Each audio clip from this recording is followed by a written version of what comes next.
Subscribe कीजिए ऑटोमॉब take को और बेल आइकन को दबाइए लेटेस्ट वीडियोस सबसे पहले देखने के लिए।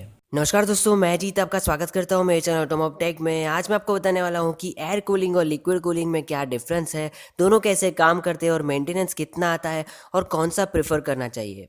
दोस्तों, वीडियो शुरू करने से पहले अगर आपको स्मार्टफोन की टिप्स और ट्रिक्स में इंटरेस्ट है तो चेक कीजिए pro take channel, link in the description. उनके वीडियोस देखिए, काफ़ी अच्छा कंटेंट है, और सब्सक्राइब भी कीजिए अगर वीडियोस पसंद आए तो। सबसे पहले बात करते हैं कि कूलिंग की क्यों ज़रूरत पड़ती है, चाहे वो एयर हो या लिक्विड हो। दोस्तों, जब इंजन रनिंग कंडीशन में होता है तब इंजन के अंदर टेम्परेचर इंक्रीज होता है, और अगर ज़्यादा इंक्रीज हो जाए तो पिस्टन का एक्सपांशन हो सकता है, जिससे पिस्टन सिलेंडर में स्टक हो सकता है। अब ये टेम्परेचर इंक्रीज ना हो उसके लिए इंजन को कूल करने की ज़रूरत पड़ती है, और टेम्परेचर को ऑप्टिमम लेवल पे सेट किया जाता है।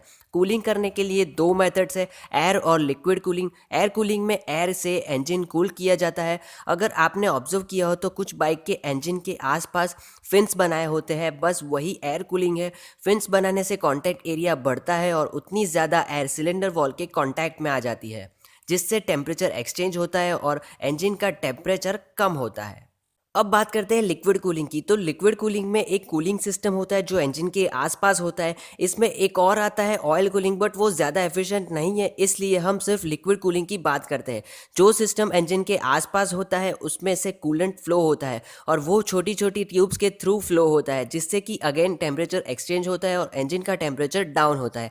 अब मेंटेनेंस के बारे में बात करते हैं तो एयर कूलिंग का मेंटेनेंस ना के बराबर होता है और लिक्विड कूलिंग का मेंटेनेंस थोड़ा आता है। अब कौन सा प्रेफर करना चाहिए तो ये बाइक पे डिपेंड करता है, बाइक के इंजन के कंप्रेशन रेशियो पे डिपेंड करता है।